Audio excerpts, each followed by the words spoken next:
seas, but we'll be more aware on the status of our sea. That is, the response is maybe to comply with our maritime calling is quite relevant as it was yesterday. During its history, mankind was always the neighbor of the ocean world. During its history, thousands of years, the interest of man for the seas was utilitarian. So we sought the sea for everything but not knowledge. The men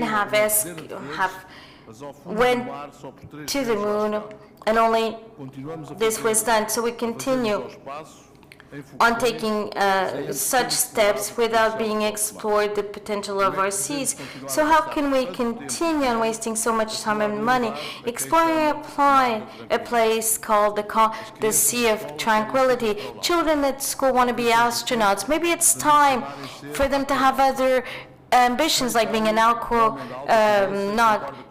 And others have agreed, contrary to other American billionaires, there's no interest in exploring the space. Instead of spending billions in this space, we should invest in knowing more about the sea. First of all, it has a return of investment which is high. A second, a return of more interesting aspects. This return is much more interesting. Europe, always seeking its place in being leader, has on its side the history, experience in this enormous ocean uniting us to African peoples and Americans. That is, that we have the will to create the NASA of the ocean, and that it would exist the pioneerism and the courage of our ancestors, so that in this century or before our history, we can start a new wave of responsible globalization, knowledge, and democracy, because it's the sea that unites us, that connects us, and it's the sea where we find ourselves as a global community, because it's the sea that we find our common humanity. So welcome to Cascais. Let me say that the mayor was reading, did not hand in his paper. Thank you. I would like to call now from the United Nations Under Secretary General for Economic and Social Affairs, Mr. Liu Jianming.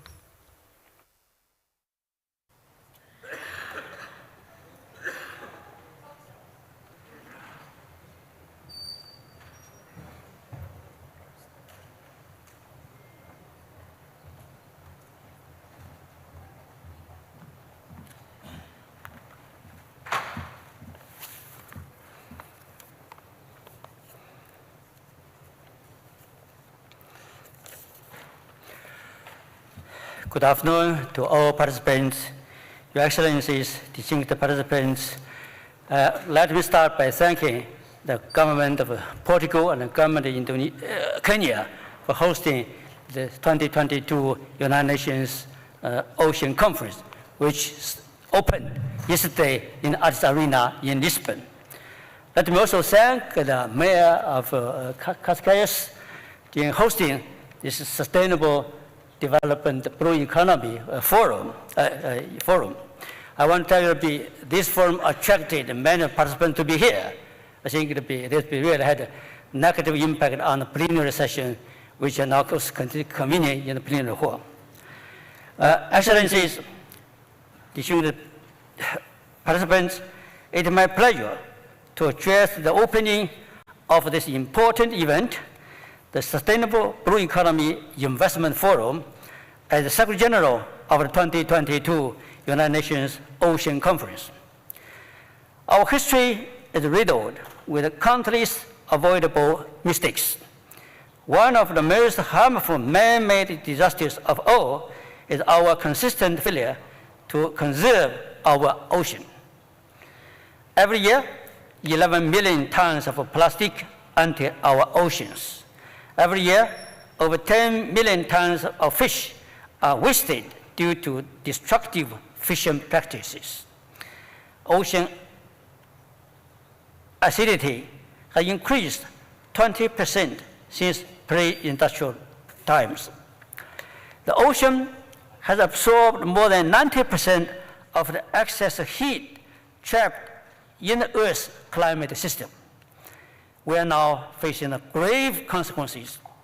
60% of the world's marine ecosystems have been degraded. 57 million jobs from marine fisheries are at stake.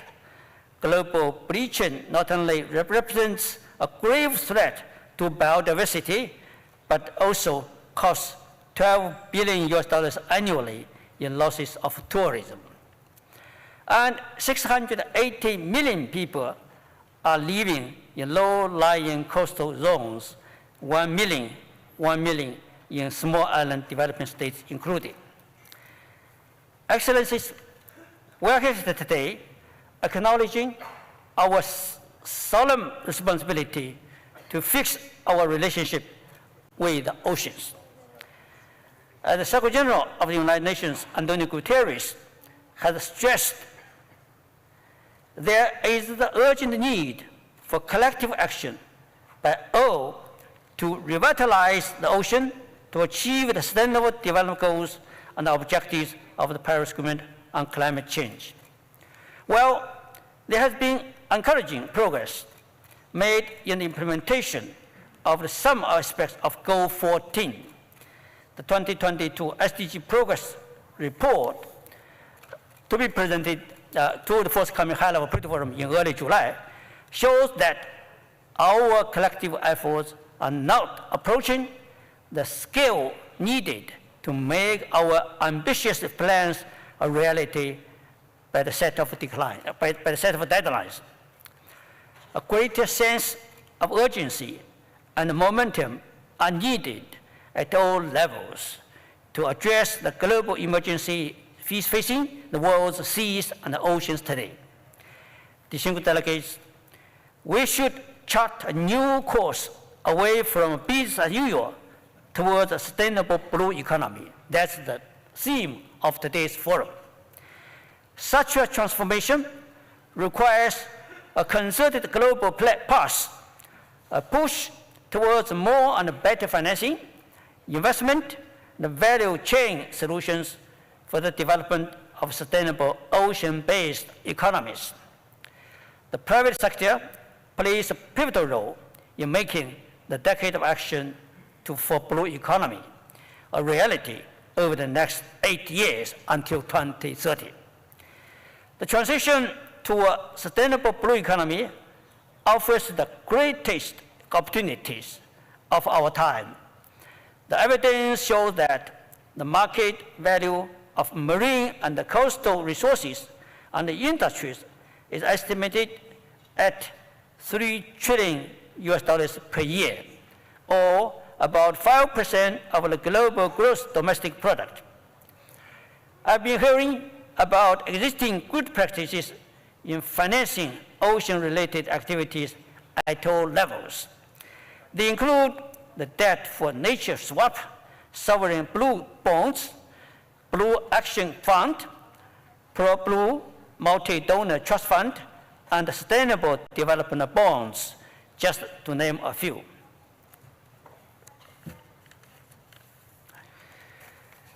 Dear colleagues, they all aim for sustainable blue investment, taking into account the critical role of the ocean and the water resources. This afternoon, I look forward to hearing about more inspirational examples and to discussing key issues related to local governance on SDG 14, sustainable ocean principles, actions from energy, digital, natural capital fields, contribution of 3 Ps means protection, production and prosperity, financing and circular economy investment for sustainable blue economy.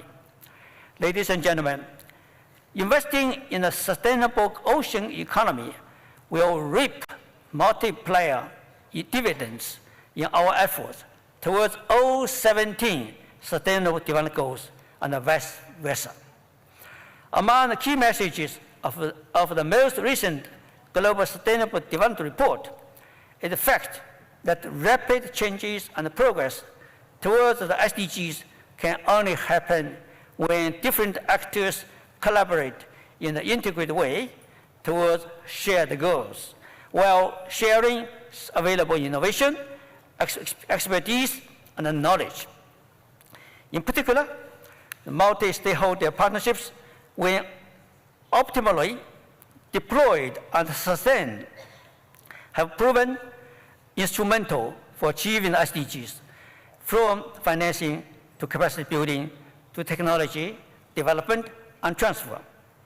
Your Excellencies, we cannot go green without going blue. We cannot go blue without each other. As we are supporting our societies to recover and rebuild from the COVID-19 crisis, let us all come together to promote the crucial role of investment in the sustainable blue economy and saving the lifeblood of our planet. I wish you all a productive discussion. I thank you.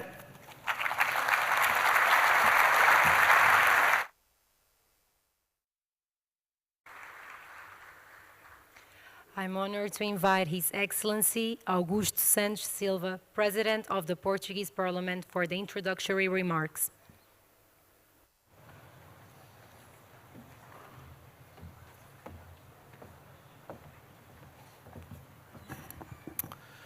Senhor Presidente. Sí. President of Kenya, President of Colombia, President of Libya, Director General of the WMT, Representative Special Envoy of the United Nations for the Oceans, Director, Executive Director, Sub-Secretary of the United Nations, members of government, ladies and gentlemen. This forum is aimed at those for their investment and work, create businesses, create jobs and wealth, and to say that the sustainable blue economy is one of the main paths for economic development in our present and future.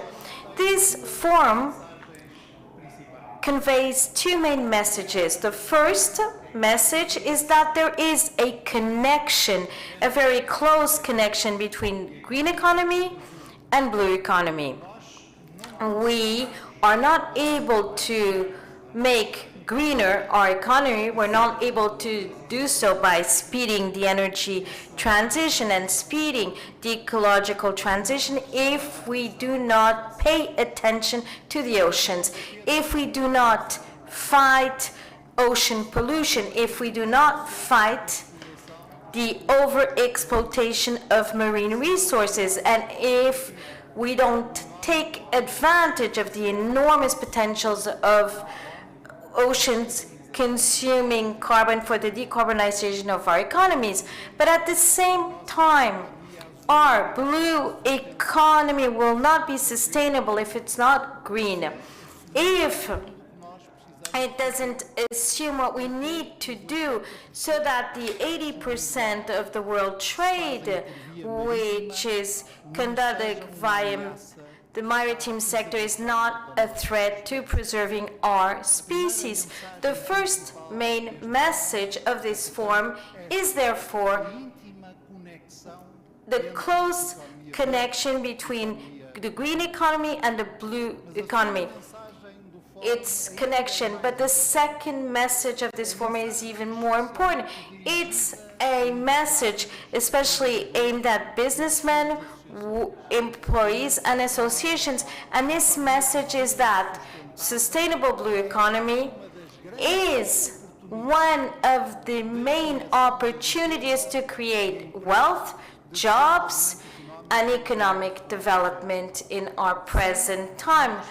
Yes, from the sustainable blue economy, it can be an main impetus of our development, either from the energy we need, or from the food we require, or from tourism and entertainment leisure we need, or from transports which are essential so that goods can circulate and also important to people's mobility. These two messages call on to action, but there are four main conditions. The first condition is that it be clear what is our strategic guideline. And the answer is a simple one. It's been given by the 2030 Agenda on Sustainable Development and given by the Objective 14 of Sustainable Development. Yes, we need to take advantage of the ocean's sustainability, and we need to preserve the ocean. The second condition is the institutional nature. Yes, we need to move forward step by step so as to achieve a better ocean governance. It's everyone's resource. 70% of the land surfaces is ocean. It's maritime. And a considerable part, half of it, of this marine surface goes beyond national jurisdictions of the states. Yes, we need to move forward with the legal instruments for ocean governance. The third condition is knowledge. Blue economy is typically, it's a knowledge economy, and that's why it's quite relevant that this conference be also organized, that is, United Nations be dedicated to ocean and knowledge. And the fourth condition, which is also very important, innovation. Blue economy will only be sustainable if it's an innovation economy. And what does this mean, innovation? Innovation is to combine knowledge, technology, and the markets. And this is where your role is very important. Ladies and gentlemen, businessmen, businesswomen, and workers, because it's through them that will be able to bring knowledge to the markets and will be able to strengthen our blue economy as a knowledge economy as well as innovation. So thank you very much on behalf of the Portuguese state for your presence, and hope that your works are very productive. Thank you. Ladies and gentlemen, please welcome His Excellency, the President of the Republic of Kenya, Uhuru Kenyatta.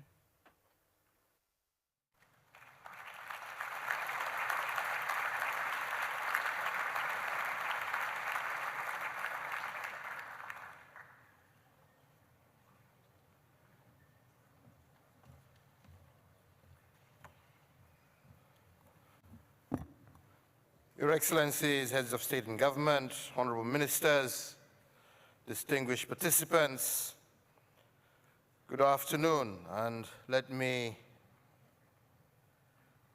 also say how happy I am to be with you as we go through this very important subject, given the fact that for the last 2 days, we've all been gathered here in Lisbon to discuss the importance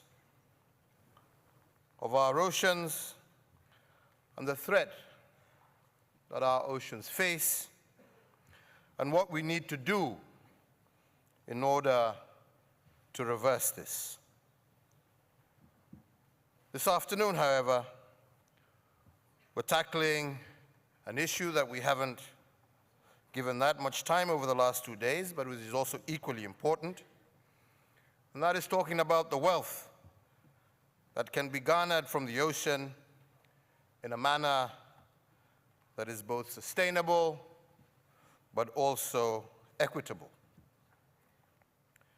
Ladies and gentlemen, the ocean is the next investment frontier, and it contributes about $1.5 trillion to the global economy each year, and its asset value is estimated at anywhere around $24 trillion.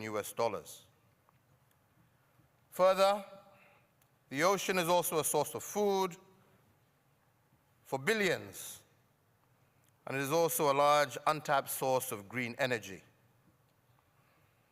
Before the onset of COVID-19, tourism was projected to become the single largest ocean-based industry by the year 2030. And as we've already heard, shipping moves over 90% of all global goods and is vital to the international trade and connectivity. So I'm therefore pleased to note that this forum will, amongst other things, raise awareness of the importance of the oceans and other marine ecosystems as a source of high quality and authentic blue economy products and valuable investment opportunities. It will also provide a platform for enterprises to showcase and promote blue economy products, provide a platform for private sector to meet, network, and do business with their counterparts here in Portugal, but also globally. And also provide an opportunity to learn about best practices in blue economy industry, including its enabling circular economy and value chains. And our hope is that they will recommend mechanisms for the establishment of blue economy investment funds, as we heard from the Undersecretary, for sustainable blue economy investments.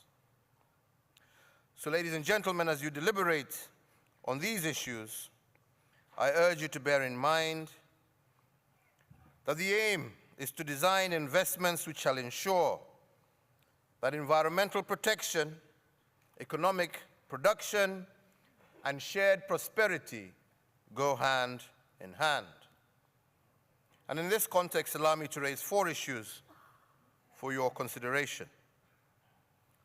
The first is how to handle upfront costs for investments in energy. Shipping have considerable upfront costs incurred for research, technology development, and demonstration projects to determine viability of investment and make product costs competitive, but also environmentally sustainable. How should funding of these investment costs be managed to ensure that it does not deny access to owners of the assets, thereby making access to the ocean resources inequitable? Second, there is need to also tighten the rules and procedures for harvesting these resources, and in particular, those that lie outside the national areas of jurisdiction. We in Kenya welcome the progress that has been made by the WTO to develop global consensus on how to contain illegal, unregulated, and unreported fishing. In fact, we've just come from another forum where John Kerry was telling us that the stocks of blue in tuna have really gone down to almost 5% of what they originally were at some point. So this is just an illustration of the kind of challenges that we face from IUU. The illegal extraction of fish resources in waters belonging especially to poorer nations by fishing trawlers whose owners are provided heavy fishing subsidies by their governments, destroy fish stocks, and leads to inequitable utilization of our ocean's resources. Thirdly, we also need to focus on investments that promote sustainability and protection while delivering decent jobs and incomes. Ocean-based tourism or circular economy projects that regenerate the ecosystems can restore and protect the ocean while delivering jobs and prosperity. And lastly, there is need to develop innovating financing instruments which, while profit-making, also provide incentives to conserve and protect our ocean. This would also create incentives for investors in terms of the 3 items I have just highlighted.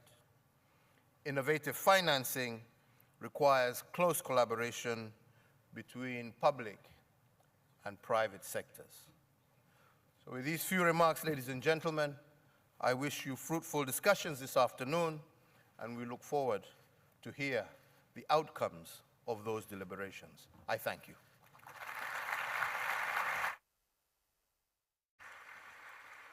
I'm honored to call on E stage our agora first gostaria de guest, chamar His Excellency, the Special Presidential Envoy for Climate of the United States, John Kerry.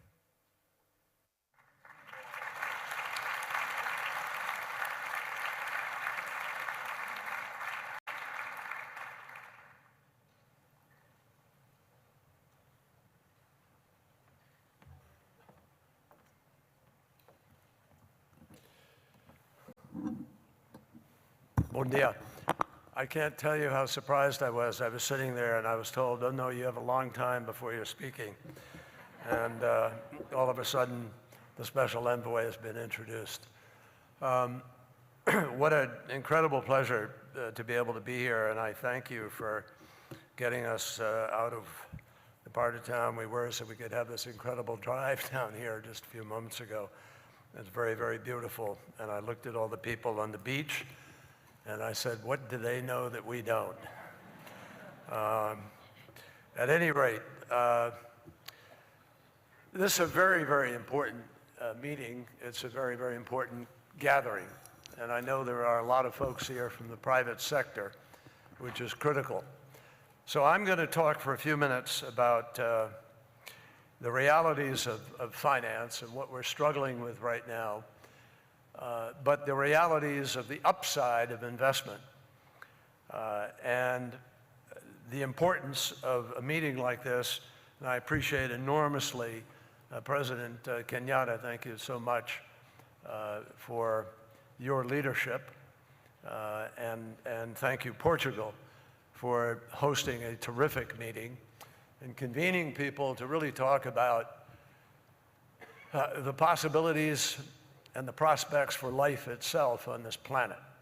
So I'm going to begin just with a few comments that are on the big side and then narrow it down into the finance and realities.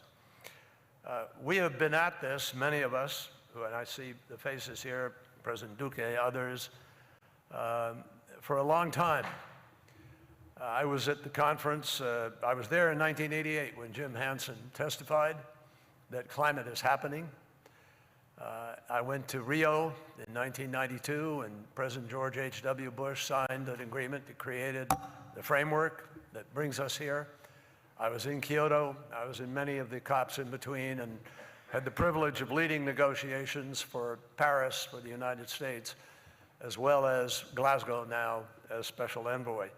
And I say all of that simply to give you a sense of the journey and what brings me to this point of a certain sense of reality that may be different from what some people see. But the urgency, my friends, the urgency of our getting this right, not in the next 10 years, 15, but now, in this decade, for the simple reason that this effort to respond to the crisis of climate is not driven by geopolitics, it's not driven by ideology, it's not driven by nation-state competition. It is driven by science,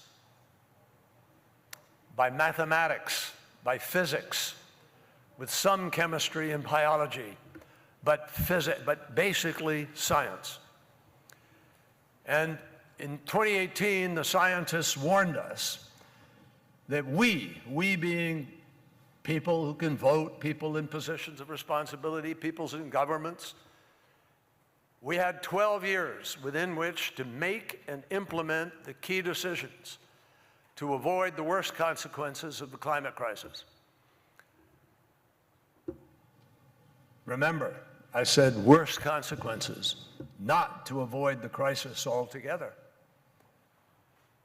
So what we decide to do in these next 8 years will govern the kind of world that we live in, and it will govern whether or not we can even achieve net zero by 2050. If we don't do enough between now and 2030, we don't achieve the 45% reduction that scientists have said is necessary to avoid the worst consequences. And if we don't achieve the 45% between now and 2030, you cannot achieve net zero by 2050, barring some technology that comes online that does direct air carbon capture and either utilization or storage so that we can avoid what we're putting up into the atmosphere. So that's what's driving this. That's why we're here. Because the oceans are integrally related to the climate crisis. The oceans are suffering principally because of the heat. 90% of the warming of the earth goes into the ocean. It is a great sink for carbon dioxide. And certain things we choose to do or don't choose to do will have an impact on how the ocean responds. 51% of the oxygen we breathe comes from the ocean. Huge proportions of the protein people consume globally comes from the ocean. Vast numbers of jobs around the world depend on the ocean. So what happens to the ocean is integrally related to climate, and you cannot solve the problem of the oceans unless you solve the problem of climate. Why? Because there are two principal drivers of the problem of the ocean. One, the heat, and two, the particulates that fall from the sky and rain as a consequence of the global air quality, which carries greenhouse gases around the planet, and when it falls into the ocean as rain, it dissolves and becomes an increaser of the acidification of the ocean. And scientists are telling us that ultimately clams, lobsters, all crustaceans, their skin will be affected by that acidity. If you took clams and put various clams in a group of trays with water, salt water in it, and you grow those clams from infant size, you will see, depending on the pH, the quality of acidity of that water, you'll see those clams grow to different sizes. That's how real this is. Nothing ideological. So, macro, we have to integrate what we're doing to deal with the climate crisis. And the truth is, folks, I hate to say this, but the world is not doing this fast enough. We're not moving fast enough. And what we know from the UN report on finance is that in order to transition our economies to clean energy economies, which is the solution to the climate crisis, what gives us the crisis? The way we propel machines, the way we propel cars, the way we drive motorcycles or hackneys and all these little jeepneys in India or wherever. That's the emissions. And the way we power our homes, heat our homes, light our homes. We have alternatives to fossil fuel, to coal, et cetera. But if we're not capturing the emissions, we're part of the problem. And right now, emissions are rising, despite Glasgow, despite the UN efforts. Last year, emissions went up 6%, coal use went up 9%. The exact opposite of what we agreed to do in Glasgow. So why do we get frustrated a little bit? Why do I get frustrated at least, and other people I know? Because we can do better, because we have a better world looking at us, staring us in the face. A world where we can have clean energy. We don't have to do this the way we are. We're just doing business as usual because it's easy for a lot of people. But we have alternative renewable energy. We have almost $1 trillion of venture capital now chasing these solutions. Green hydrogen, direct air carbon capture, now chasing green hydrogen, electrolyzers that can come to scale and produce the hydrogen we need to be clean, to drive our ships. We don't have to drive our ships with diesel. Maersk has made a decision, a business decision, that over the next years, immediately, the next 8 ships they buy are going to be carbon-free. Not lower carbon, carbon-free. Volvo, Ford Motor Company, have decided that they're going to buy 10% steel that is green now despite the premium they will pay. And they will do this because it's good for business and good for the future, and they're making a commitment to be net zero by 2050. So up and down the economic food chain, companies are stepping up. As a result of Glasgow, we have 65% of global GDP now committed to keep 1.5 degrees alive as our goal. And those are big companies. Those are Google and Apple and FedEx and Salesforce and Volvo and Ford Motor Company and United Airlines, Delta Airlines, Apple. I mean, it's amazing what they're doing. They're sending demand signals to the marketplace, which all of you understand. We just need to do it faster. So we look at this challenge of creating this new economy. It's actually the most exciting economic challenge, the most exciting economic opportunity we have had in our lifetimes. It's the biggest market the world has ever known. 4.5 to 5 billion users of energy today in the world, and that's going to go up to 9 to 10 billion users in the next 10 years. I can tell you, because I represented Massachusetts in the United States Senate for 28 years, that includes MIT and Harvard and a bunch of other great institutions of learning. And it is clear that those companies understand and are moving in this direction.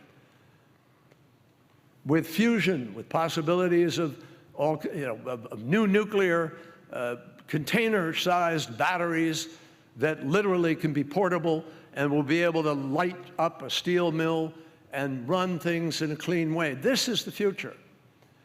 And all around the world, people are chasing this future. So if you're in business today, if I was in business today, I'd be sitting there and saying, I know where this market is going. The market's future is not going to be in fossil fuel because it can't be. Unless we can abate it, mitigate it. And we know, because we've been trying for 30 years to mitigate coal, we can't, we haven't been able to. And we've been trying to mitigate oil, we don't do a great job of it. Gas, we do a little better. And clearly gas will be part of the transition. Why? Because gas is 50% cleaner immediately than oil or coal. And we need that 50%. So over the next 8 years, as we transition, we can use that 50% to meet what the scientists say is 45% reduction. But we have to go beyond that. What happens after 2030? After 2030, we have to get to net zero by 2050. And that means we need the private sector. And I keep saying this wherever I go in the world. No government has enough money to accelerate this transition as fast as we need to in order to make it. So how do we do it? Well, we have to be creative. We were able to do Bretton Woods in 1948 after World War II, and we put together the world in an economic system that worked for that world, but this is a different world, which is why Janet Yellen has now said we need to do a post-Bretton Woods meeting. We need to decide how the multi-development banks are going to get more funds, more ability to be able to accelerate the transition. And I believe we'll get there. I'm convinced we will get to a low-carbon, no-carbon economy, folks. What I can't tell you is whether we will get there in time to avoid the worst consequences of the crisis. And that depends a lot on you and on the outcomes of this kind of meeting. The UN Finance Report has told us this transition, which is achievable, will need to get about $2.5 to $4.5 trillion per year for the next 30 years. We're obviously not close to that. Now, when I took on this job, I immediately went to find where are we going to get the money. So I went to the 6 largest banks in the United States. I went to Goldman Sachs, JP Morgan, Citibank, Wells Fargo, State Street, and Bank of America. And I said, how much are you guys willing to invest in this transition to help us get where we need to go. And they got their pencils out, they did their homework, they came back and they publicly announced they are prepared. And if you're in business today, this is important. They are ready to invest $4.16 trillion over the next 8 years to make this transition meet the 2030 goal, but that's an investment. It's not concessionary funding. And so the key is, how do we create a finance structure that can accelerate? I was talking to Minister Luhut of Indonesia today, because we're working with Indonesia specifically. Why? Because Indonesia is one of those countries of the 20 largest economies in the world that need to transition fast. Think about this. 20 countries equal 80% of all the emissions in the world. 20 countries. We met about a week and a half ago, 2 weeks ago, in a virtual meeting in the White House with President Biden, with the leaders of those countries. President Duque took part in it, others.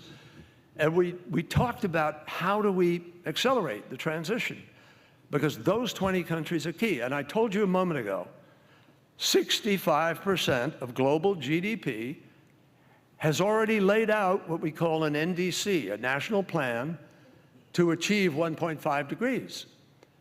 And Fatih Birol at the International Energy Agency told the world that if everybody did what they said they'd do in Glasgow, the world's temperature increase would be held to 1.8 degrees by 2050. That's incredible. You know what that tells me? Not that we can stop at 1.8 degrees. It tells me we can win this battle, because that's just with 65% of GDP. If we can bring the other 35% on, we can get there. And that's what we're working at with Indonesia, with Mexico, where President López Obrador, who I visited with 4 times in the last months, who came around and said, you know what, we're going to invest in refurbishing our electrical, our hydro. We're going to invest in deploying renewables. We're going to try to create a capacity for Mexico to provide power to Latin America, Central America, to US or Canada, California, literally. And it's doable. That changes the whole equation for all of you who are thinking about investing, and particularly ultimately thinking about the blue economy. Let me try to get to that quickly so that in fairness I move along here. But the point is, you have to view this in the macro in order to understand the full measure of the ingredients that have to enter into your business decision. Now, it's not concessionary funding, but there has to be some concessionary funding, because we need to try to help you de-risk those investments. Some of them de-risk automatically. If you're producing a revenue-producing product of some kind, well, you can get the de-risking fairly easy. For instance, power. You produce power, clean power, through wind farm or solar panel distribution or batteries or whatever, you're going to have revenue. That's financeable. And much of this is going to create bankable deals that you can go to the marketplace. Now, you may not be looking at 100x. It may not be the next Google or Apple. But guess what? There was a time when people were pretty happy with 6, 7, 12%. And that was sufficient for fiduciary responsibility, for public money, for pensions, for retirement. So we've got to think wisely about this. And what we're trying to do now is put together blended finance mechanisms where we can act as an intermediary and sit down with a country and try to target some of their coal plants and say, how many plants are you willing to take out of commission? And what will you replace them with? And if that's renewables or nuclear or whatever it may be, those ought to be financeable, because they have a revenue stream for the energy that they're providing. So the blue economy actually is also a place where there's a mix. Some of the things we need to do in terms of the blue economy need to be concessionary, and that will excite the capacity of a profit-making enterprise or something that just needs to, get close to that, to be able to invest and be part of that transition. In Palau, we held an ocean conference earlier this year. The president of Palau is here, and he's played a key role in helping to think through the island states, the vulnerable states, how do we help them? Well, there's a way to restore habitat that will then bring value to that habitat and bring the capacity to be able to invest. And that's why we need the blended finance, because we may need to come in and help some of these places to be able to create the climate, no pun intended, to be able to invest the private capital. Private capital is almost always going to look for either the fastest return on investment or the safest return on investment or a combination of those two. That's just how it works. And we in public life have to be thoughtful and acknowledge the realities of how it does behave. You're not going to be able to make this happen and get the private sector at the table to the degree we need the private sector if we're sitting there in a punitive way and driving people away. We have to be able to do things, and we have to do them differently from the way we've done them in the past. I'll give you an example. In my country, we can't take 10 years to get a decision on whether or not we can site a wind farm or a solar farm of some kind. We've just got to accelerate decision making. And I was talking with Portuguese business people yesterday at Ambassador Levine's residence here, the embassy, with some of your folks in business, and they were saying, it takes 5 years to get a decision. Obviously, the regulatory process is going to have to speed up and keep awareness of the importance of these times. So in Palau, we got 400 commitments on this small island state in the Pacific from 70 different nations that came there. And $16 billion of public money was committed to try to help the blue economy to move faster. That's why it's worth your importance to put your time and energy into thinking about this. Because I'll be very precise on specific climate commitments. There were 89 commitments worth $4.9 billion that will help deal with climate and open up blue economy opportunities. There were sustainable fisheries initiatives, some 60 commitments to help create sustainable fisheries for $668 million of committed funding.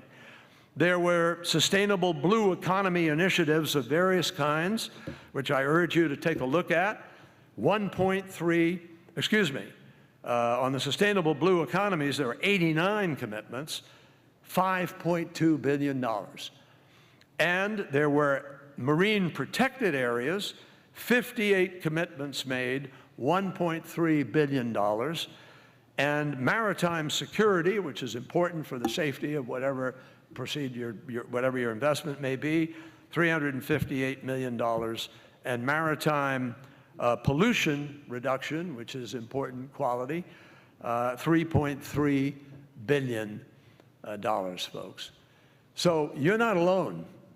If you're an investor, if you're a business, you are going to have unprecedented support that is only going to grow. And I think that kind of comfort level that can be given to the private sector is very rare and very important. You're not being asked to be a solo venture capitalist flyer on your own who's out there putting your money at risk without anything else happening in the marketplace to secure that funding. So I think there's a huge economy waiting us, unbelievable opportunities that will grow as we go forward. And my judgment is that what we need now is innovative, scalable finance with insurance products, which some of the big insurance companies are now thinking about, which can help de-risk these deals. Now, we've always faced risk in the marketplace. Political risk, currency risk, weather risk. I mean, there are all kinds of different risks. But I think there's an opportunity here of the greatest level of mitigation of those risks that I've ever seen in the course of my dealing with these kinds of issues. So, my friends, it's going to take all of us to achieve our goal here. Governments, insurers, banks, civil society, And we need to have leaders like President Kenyatta and President Duque and others who are prepared to put their credibility on the line because they understand what the stakes are for humanity. And they also understand the extraordinary economic opportunity that's waiting us. I'll tell you what, I went out to California the other day because I really wanted to understand better what the technology possibilities may be. And I went to Google X, and I saw powder that was literally being taken out of the air in the form of carbon and transitioned in their process into this ingredient, which will be utilized to do something. I am not sure what, maybe part of roads or buildings or new steel girders, new cement, something, but it's there, gonna happen. I also saw direct air carbon capture in other forms. I saw a battery that is probably a 100-hour battery. That's a game changer. 4 days battery coming to utility scale that has the ability to change how you balance your energy grid, which alters the amount of fossil fuel you need to depend on to keep the balance of that grid. That's going to happen. Green hydrogen, game changer, obviously. And there are many other kinds. So I think we're living in a most extraordinary moment. The only question is, do we have the courage and conviction as leaders to open up these economic opportunities sufficiently that the private sector can rush in? There's no way, as I said, any government will put up the money we need for this. It's in the trillions of dollars. But I'll tell you what, whoever comes up with that long-term battery storage is going to be richer than Jeff Bezos. Whoever comes up with the ability to be able to change this equation, and someone will, I guarantee you, with the amount of money now chasing these opportunities, that is the future. So I'm happy to join with my colleagues in government to welcome you to the future. I'm glad that we're meeting here in Portugal, which has always been a place of discovery. We're just past that extraordinary expanse of water which ships departed from to explore the world and define the future years and years ago. Hopefully this meeting will help us define the future even further. Thank you for the privilege of sharing thoughts.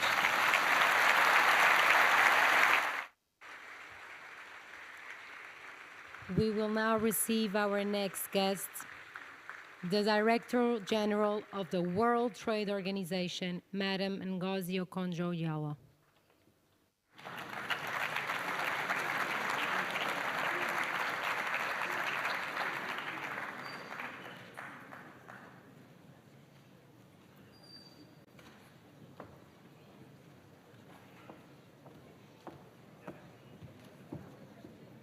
Well, thank you very much, Excellencies. Whoever put me to speak after John Kerry was not doing me any favors.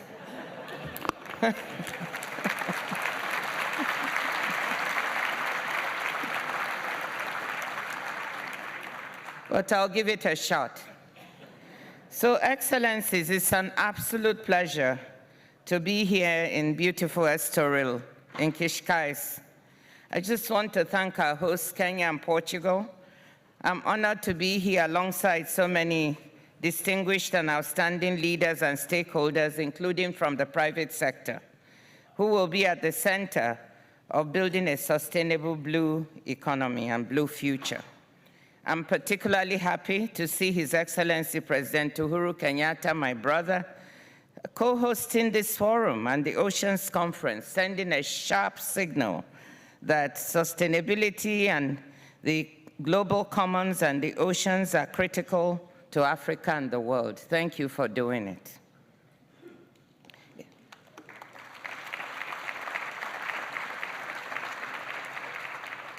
In 2015, world leaders tasked the international community to respond to Agenda 2030 and the SDGs, including SDG 14 on sustainable ocean and fisheries management. We are now in a serious race against time to complete them. Our oceans are swimming in troubled waters, forgive the pun analogy, from a triple planetary crisis. Climate change, biodiversity loss, and marine pollution are having devastating impacts. Estimates suggest that climate-induced declines in ocean health could annually cost the global community on the global economy, US $428 billion by 2050, and nearly $2 trillion per annum by the end of this century. Today, over 3 billion people depend on marine and coastal biodiversity for their livelihoods. How quickly and how well we manage these resources, as John Kerry said, and the types of decisions we all make now will greatly impact people and the planet for decades to come. This is a moment for global cooperation and for global solidarity. So let me make 3 points. First, a sustainable global blue economy requires a strong set of rules, regulations, and policies. I'm delighted to report that the recent 12th Ministerial Conference of the WTO, as His Excellency President Uhuru Kenyatta mentioned, at that conference, members agreed to end the most harmful fisheries subsidies.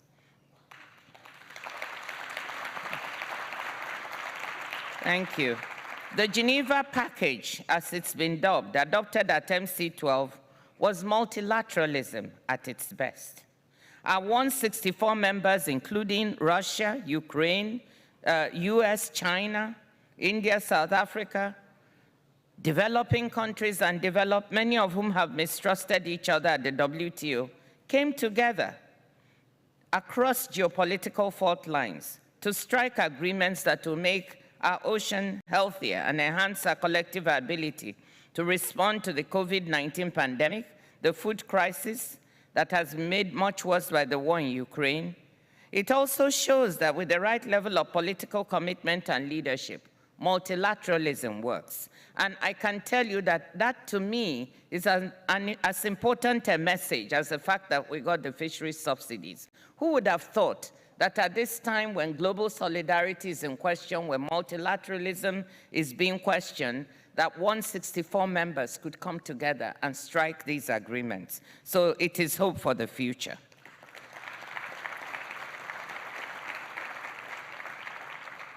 The new agreement on fisheries subsidies, the WTO's first to put a primarily environmental objective at its core, responds to SDG 14.6. When I took the job as WTO DG 15 months ago, one of the first things I said to members is that 20 years of negotiations is enough. The planet, fishes, and oceans cannot wait. And I'm glad that members agreed and focused on curbing the estimated $22 billion in annual public support that contributes to the depletion of marine resources. It bans subsidies that contribute to illegal, unreported, and unregulated fishing, as well as fishing in the unregulated high seas and overfished stocks. The agreement also potentially frees up billions of dollars of public funds that could now be leveraged as blue finance or investments to develop new economic activities and sectors, such as nature-based tourism, sustainable fisheries and aquaculture, maritime shipping, or green seaport activities.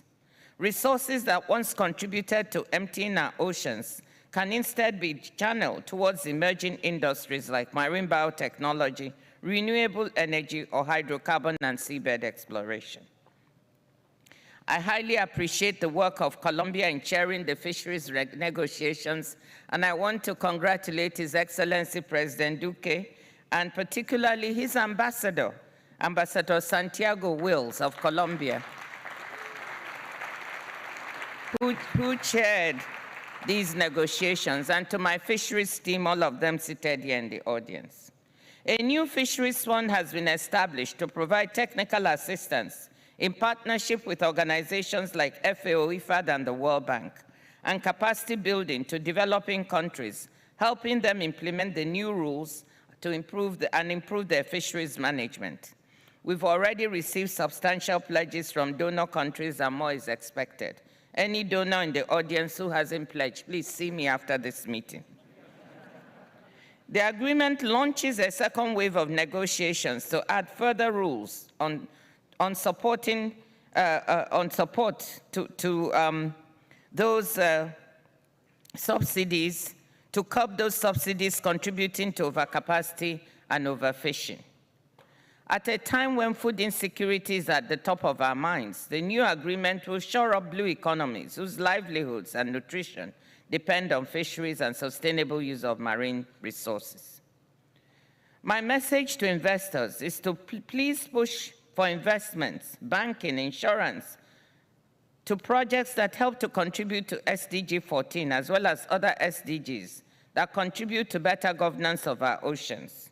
Such investments would have wider and longer-lasting impact if they are diversified across sectors, bringing micro, medium, and small enterprises.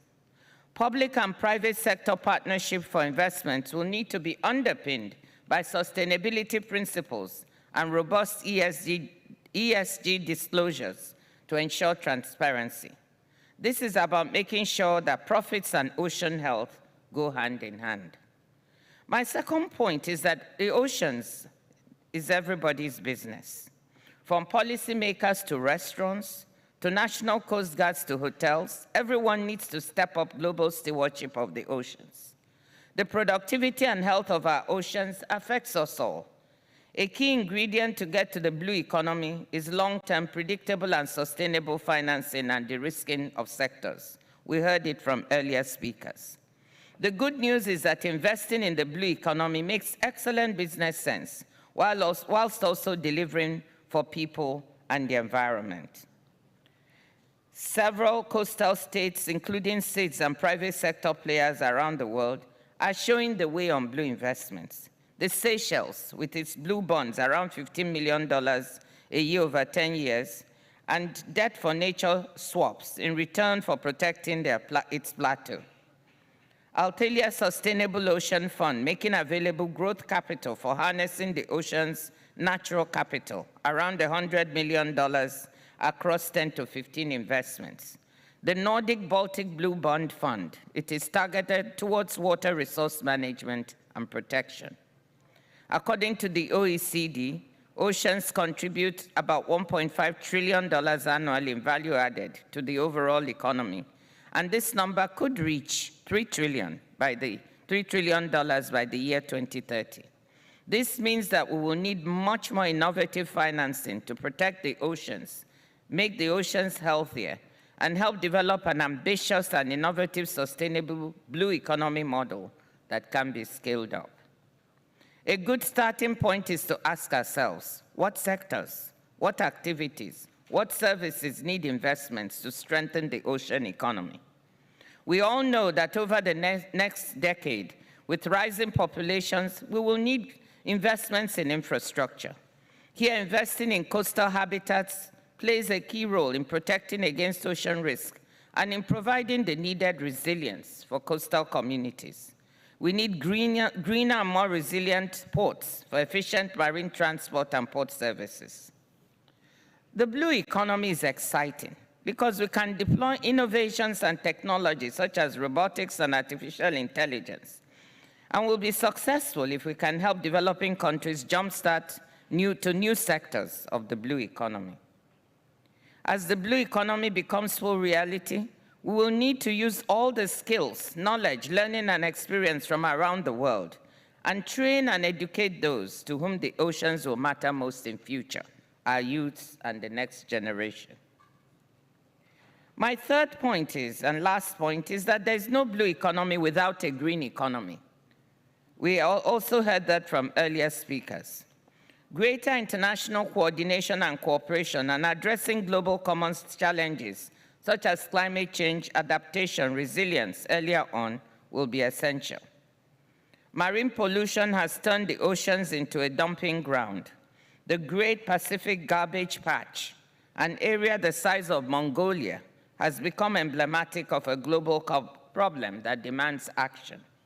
We need clean, climate, and ocean-friendly solutions for current and future generations. At the WTO, members are engaged in exploring triple wins for trade, environment, and development. Members have launched groundbreaking work on plastics pollution and environmentally sustainable plastics trade at the WTO that will support the ongoing United Nations Plastic Treaty negotiations. We are collaborating within the UN system with UNEP and other organizations. Members are looking at how trade can be a tool for accelerating movement towards a more secular economy. Reducing trade barriers on environmental goods and services can lower costs and disseminate best practice and cutting-edge technologies, including those needed for ocean conservation. This can include ecotourism, weather alert systems, pollution remediation technologies, renewable energy, artificial intelligence, or marine biology.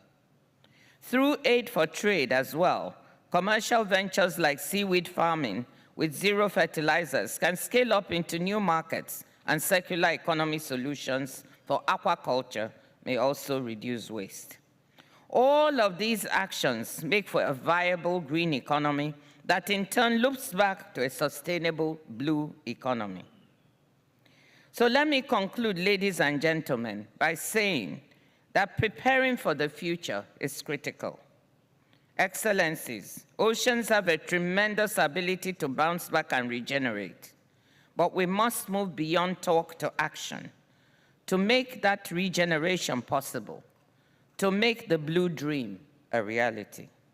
The WTO has taken an important first step with the Fisheries Subsidies Agreement, with its work on plastic pollution, with its pledge to try and revive the environmental services and goods negotiation. We will not stop there.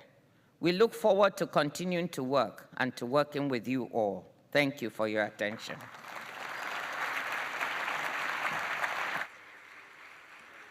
Ladies and gentlemen, I would like to invite His Excellency, the President of the Libyan Council, Dr. Mohamed Yonis Menfi, on stage. Thank you.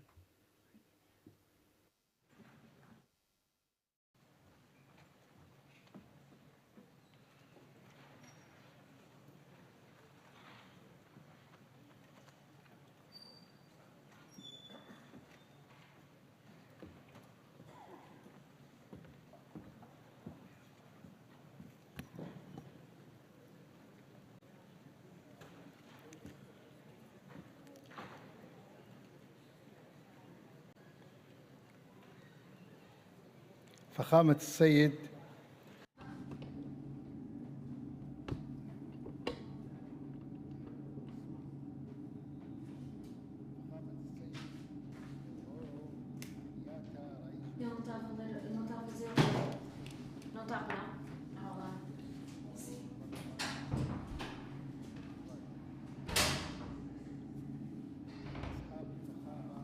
والسعادة، السيدات والسادة، إن ليبيا بشواطئها الطويلة على حوض البحر الأبيض المتوسط وبعمقها الضارب في القارة الأفريقية Libya's long beaches and its depth in the African desert, وبمساحتها الشاسعة تشكل تنوعاً بيئياً فريداً نعول عليه لخلق تنمية حقيقية مستدامة. a great environmental diversity that we can rely on to create real sustainable development, to preserve the future generations' right to a clean and diverse economy, to replace the unilateral oil-dependent economy. Ladies and gentlemen, we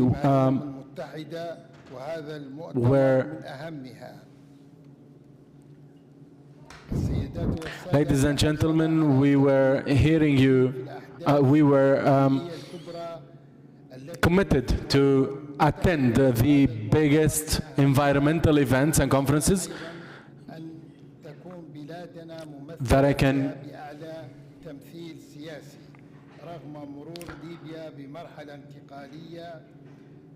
that are being organized by the UN, despite the transitional period Libya is going through.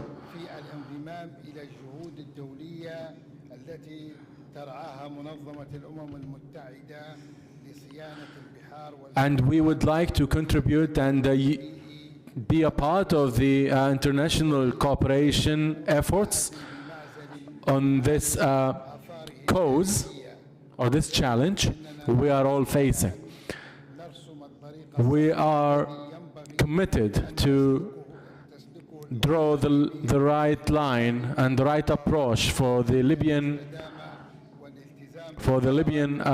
government, and to commit also to the international resolutions, especially those coming in relation to the 14th SDG of the international wealth, of the agenda, of the 2030 agenda, sorry.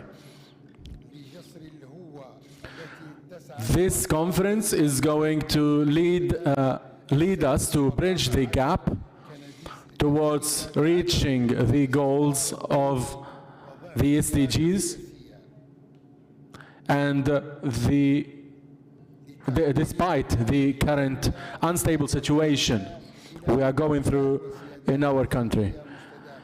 We are looking forward to have new ways to deal with our economy because of the current challenges you can find here and there. I would like to also emphasize on how important it is to have the promises of the states that are members, especially those who got damaged from the climate change, that everyone should commit to that and play their role and contribute to resolving the situation, especially to be ready in the water conference in 2023 in New York. Peace to the world. Thank you so much for listening. Ladies and gentlemen, please welcome His Excellency, the President of the Republic of Colombia, Iván Duque Márquez.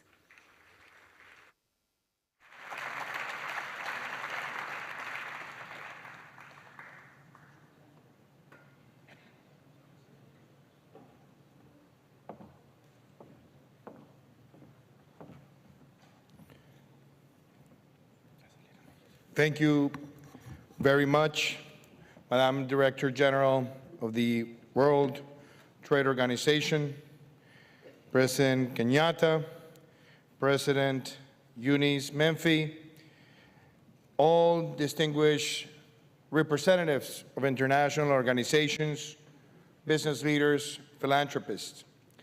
It's a great honor for me to be here this afternoon to speak about the blue economy, to speak about how is it that we're going to reach the Sustainable Development Goal number 14, and put this in the context of a country like Colombia. Maybe you've heard a lot about our country, but what is more interesting about Colombia is that we are the second most biodiverse country in the world. 35% of our territory is Amazonic land. 50% of our territory are tropical forest. We have 52% of the world's high-altitude ecosystems, better known as páramos. And we have more than 900,000 square kilometers of maritime areas. We only represent 0.6% of all the world greenhouse gas emissions. And we are one of the most vulnerable countries by the effects of climate change. Maybe we rank in the top 20 of the countries that are more threatened by the effects of climate change. Saying that means that Colombia cannot wait for the world to act. And we need to act fast, we need to act bold, and we have to make decisions regarding our green and our blue behavior. There's no planet B, as we have said it many times, and that's why we need to concentrate in how is it that we're going to define the roadmap for the oncoming years.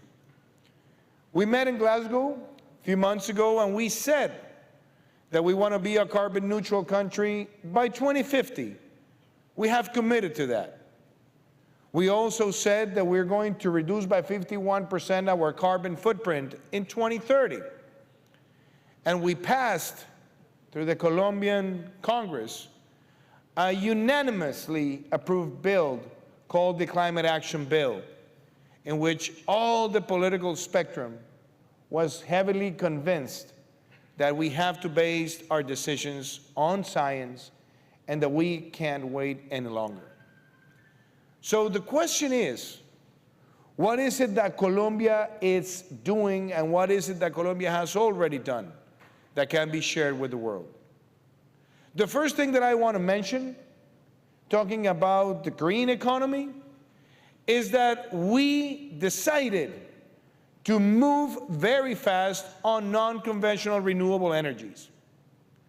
4 years ago, when I assumed office, Colombia barely had 28 megawatts of installed capacity in non-conventional renewables. We passed through Congress an energy transition bill.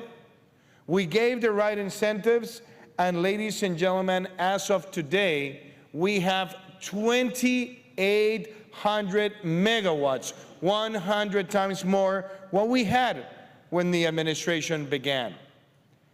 We have allowed the country to experience new sources of energy that are creating green jobs. And we have also demonstrated that with those green jobs, we can enter the roadmap of green hydrogen or green ammonia, with the idea of making Colombia the largest exporter of green hydrogen in the next decade. We also decided to make a clean mobility pact in Colombia that has allowed us to turn ourselves into one of the countries in Latin America with the highest amount of electric vehicles per capita. And we also joined the 1 Trillion Trees Initiative in order for us to plant 180 million trees by the end of this year. So far, we have surpassed 130 million trees that have already been planted in the last 4 years. And we have also seen that when it comes to the measurement of the amount of greenhouse gases emissions measured by tons per point of GDP, we have one of the lowest rates in Latin America and the Caribbean, which means that a dollar invested in Colombia is a cleaner dollar than a dollar invested in somewhere else in the region. But we had to also commit to something that was the cleanest, fastest, and boldest way to achieve another big objective: nature positive. We have talked a lot about reducing emissions, but we never get to that great target about becoming a nature positive country. And I think the most important target is to have 30% of our territory declared a protected area. We joined the High Ambition Coalition and the Leaders Pledge for Nature. And in fact, yes, we said we wanted to get to that 30% by 2030. But I said it in Glasgow, and we have already achieved it. We're not waiting until 2030. We're doing it this year, and that's why we call it 30 before 30. And as we speak, we have already declared 30% of our maritime territory a protected area.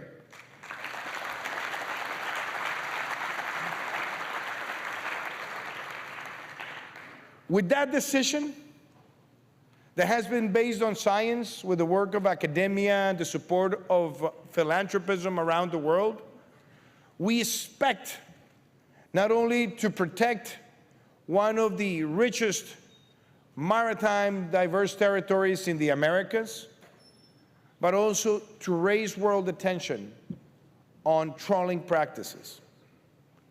Trawling practices are destroying historical atolls, and trawling practices are destroying coral reefs. Every single time a coral reef is destroyed, it also generates a massive movement of CO2 that comes out of the water. and that generates every year the same amount of emissions as the aviation sector. And that's bad for humanity. But the other thing that happens is that it's destroying the house, the home of 45% of the maritime species. So when we protect, and we protect the coral reefs, we are contributing to the sustainability of the blue economy and the blue necessary way of living for humanity. And that also involves other policies, like the restoration of 1 million corals that is taking place today in Colombia as we speak, and the possibility to restore and protect mangroves, which are necessary barriers to contend the effects of climate change. And that is also happening hand in hand in our territory. And we have also made a big call to the traditional artisan fishermen to think in a more sustainable way to earn a living, and maybe trying to switch from traditional fishing to conservation. That can only happen if we mobilize resources and if we have the right taxonomy in order to mobilize ESG funds.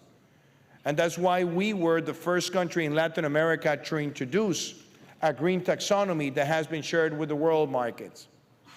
With that, having the glossary of all the policies, we expect to massively mobilize ESG funds.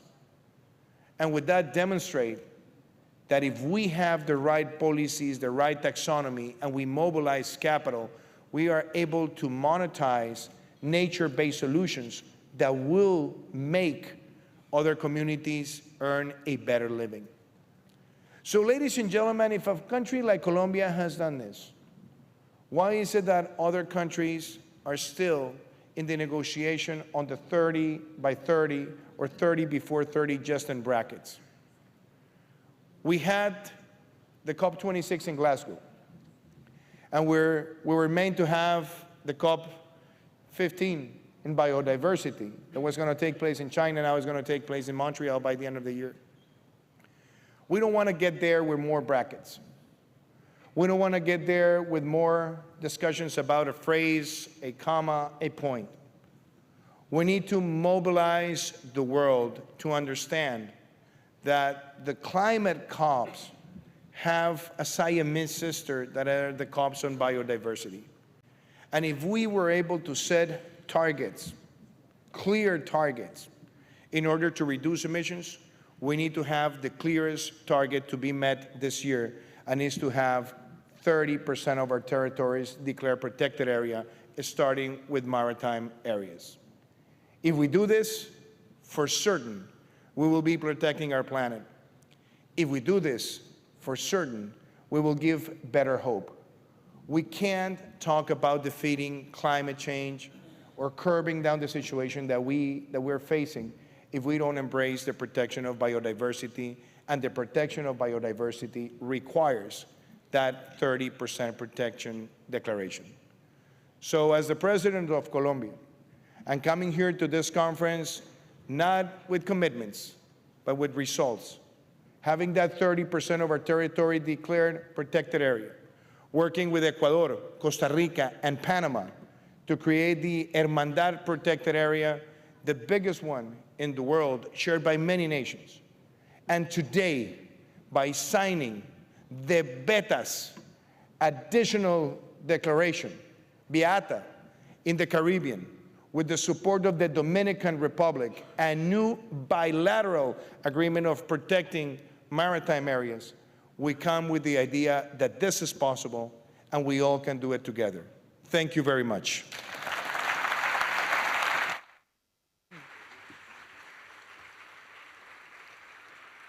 I would like to invite on stage our officials who just made their statements, the President of ICEP, for a group photo to highlight this occasion. Thank you.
Ladies and gentlemen, I would like to invite you all, the attendees, for a coffee break.